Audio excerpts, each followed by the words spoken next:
Third and final period set to begin here at the Revolution Ice Center in Kutztown, Pennsylvania.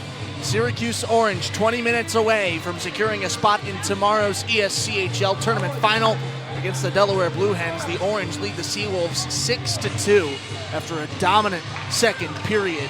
Fresh off of one in the first period where they got out to a decent lead, leading 2-0 going into the opening intermission, and then just the game blown wide open in that middle frame.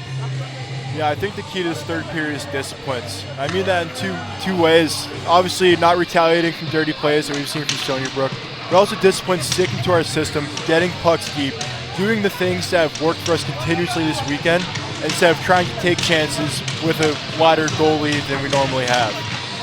Syracuse has to play buttoned-up hockey if they want to get a date with Delaware tomorrow.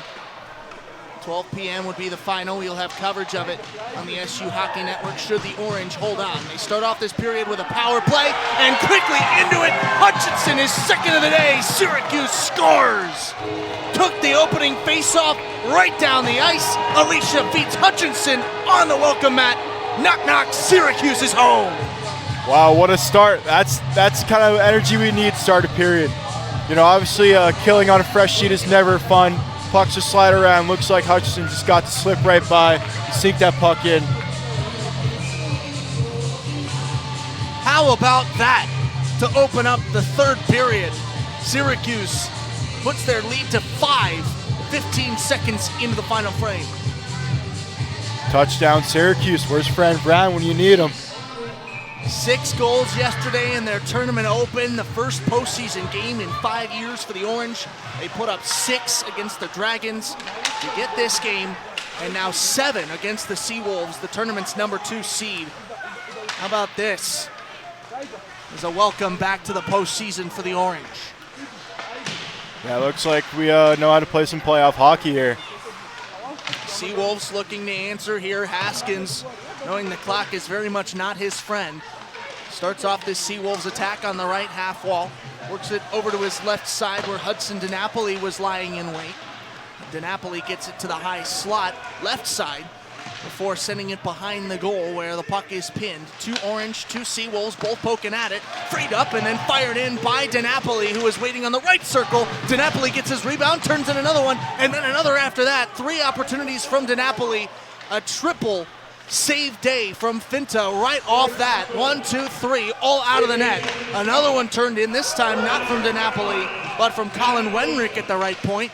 His rebound goes all the way down towards Seawolves ice with 18:40 to play in the game. The Orange lead the Seawolves 7-2. You know, we're used to seeing saves out of Finta, but how about all those block shots by the Syracuse Orange? Pretty much every guy on the ice blocked a shot that could have been a scoring opportunity for Stony Brook. That's playoff hockey right there. Rugg puts it between the blue lines where Wren takes over for the Orange. A backhand feed towards Vasilevsky. He lost the handle through the Seawolves defense. Had to move it to Von Tersch, who then finds Duffy. Duffy levels a hit right at the attacking blue line for the Orange.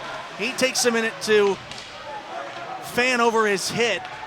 Loves to see the defenders on the bottom of the ice. And now Seawolves down the other end. DiNapoli poking it home. The Seawolves get closer, but they still trail by 4, 7-3. Yeah, tough sequence for Syracuse here. All starts from a lost puck by on the corner by Von Tersch.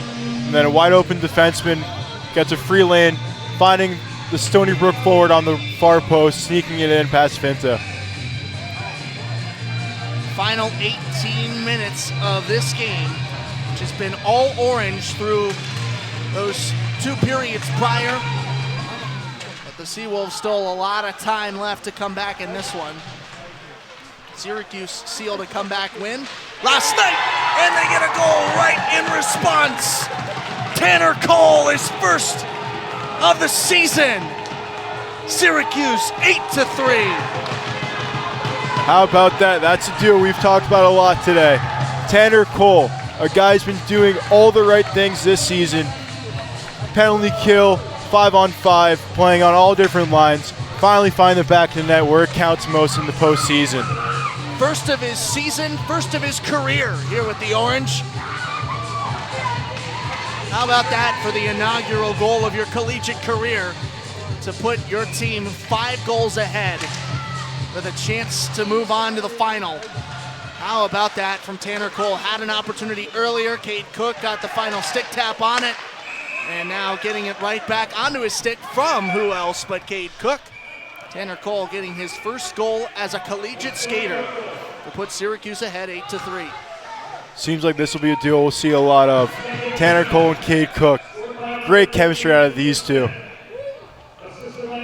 What are the odds, you think, on 10 goals over under? Oh, man. The way we look, that's very possible. We've been finding the right plays all night. Getting responses in from the Syracuse faithful. Brooke Kilgore with that question, asking from back in Syracuse. Back here in Pittston, Kyle Smith taken out of the game after some after the whistle pushing and shoving. Now almost thrown out of the ice. The linesman had his hand up the back of his jersey, lifting him up and pushing him off the ice. Trezera talking to said linesman now as Smith makes his walk back to the dressing room. He woke up on the wrong side of the bed today. He's been a problem all night. Finally leaving the ice, probably a little later than I would have liked it. But either way, good to see him going to the locker room. I believe he had the hit against Pendergrass that put him out of the game for just a moment. He's back in skating now, but yeah, probably long overdue that he makes his trip back to the dressing room for the rest of this game.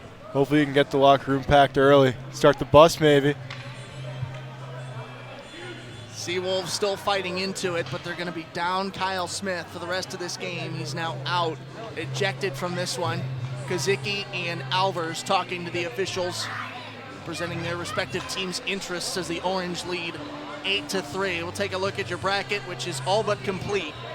Delaware awaiting the winner of this one. Syracuse about 18 minutes away from getting that spot, the final one in tomorrow's ESCHL championship against the Blue Hens, who defeated Rhode Island earlier today by a score of 6-1. They looked dominant, but now the Orange 8-3, looking even more terrifying. Gotta wonder what's going through the Blue Hens' minds as they take a look at this one from back at their hotel. I wouldn't blame them being worried. 4-minute minor assessed to Kyle Smith, who is now out of the game. Syracuse back on the power play. They've had some pretty decent success with the extra skater so far through this one. Sam Hutchinson off a power play goal, and I believe one of the others was on the man advantage as well. But this box score is stuffed. Having a hard time, can you blame me, keeping it mentally? Oh, I lost track a long time ago. Sam Hutchinson starts off the power play at the left point, works it into the corner to Duffy. Duffy has to feed it back out to Hutchinson. Then feeds it to his right. Jack Alicia turns one high of the crossbar.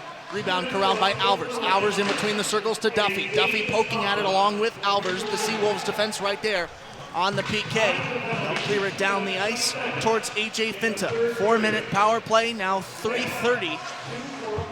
As Kyle Smith has 4 minutes for roughing and is now out of the game with a game misconduct. Seawolves trail the Orange by 5. Here with 17 minutes left to play in the third period. Duffy at the point. Backhand feed towards Alicia. Alicia leaves it for Alvers, who gains the offensive blue line and works it into the corner. Duffy takes a hit as he chases the puck into the left corner. Gets up just in time to play it out to the left point. Connor Chesner.